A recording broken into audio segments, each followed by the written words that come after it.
Assalamualaikum warahmatullahi wabarakatuh. Nama saya Naila Sifaindriani dari kelas Akuntansi A Universitas Pembangunan Jaya. Pada materi kali ini saya akan menjelaskan tentang perseroan, pendirian transaksi saham, dan dividen. Yang pertama ada karakteristik perseroan. Sebuah perseroan merupakan sebuah entitas hukum yang berbeda dan terpisah dari individu yang mendirikan dan menjalankannya. Sebagai entitas hukum, perseroan dapat memperoleh, memiliki, dan melepas properti atas namanya sendiri. Perseroan juga dapat menjual bagian kepemilikan yang disebut dengan saham atau stock share. Karakteristik ini memberikan kemampuan untuk mendapatkan modal dalam jumlah besar. Perseroan yang sahamnya diperdagangkan secara terbuka disebut perseroan terbuka, sementara perseroan yang sahamnya tidak diperdagangkan secara terbuka biasanya dimiliki oleh sekelompok kecil investor yang disebut dengan perseroan tertutup. Pemegang saham perseroan ini memiliki liabilitas yang terbatas, artinya kreditor biasanya tidak diperkenakan untuk mengambil alih aset perusahaan dalam memenuhi klaim mereka. Para pemegang saham mengendalikan perseroan dengan cara memilih dewan direksi. Ya, lalu ada struktur organisasi perseroan. Yang paling tingkat itu ada pemegang saham, terus yang kedua ini ada dewan komisaris, yang ketiga ada dewan direksi, yang keempat ada manajer puncak, dan yang terakhir yang paling rendah itu karyawan. Lalu ada ekuitas pemegang saham. Ekuitas pemilik dalam perseroan ini biasanya disebut ekuitas pemegang saham atau stockholders equity. Investasi pemegang saham atau modal. Dalam laporan posisi keuangan perseroan, bagian ekuitas ini pemegang saham melaporkan jumlah masing-masing dari dua sumber utama ekuitas pemegang saham.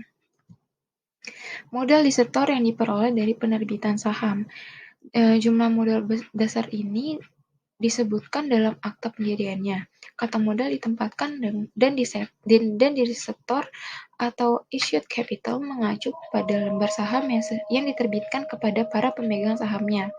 Bila hanya ada satu jenis saham yang diterbitkan, saham ini disebut saham biasa atau common stock. Dalam hal ini setiap saham ini biasanya memiliki hak yang setara. Perseroan dapat menerbitkan satu jenis saham atau lebih dengan berbagai keistimewaan. Akuntansi untuk dividen.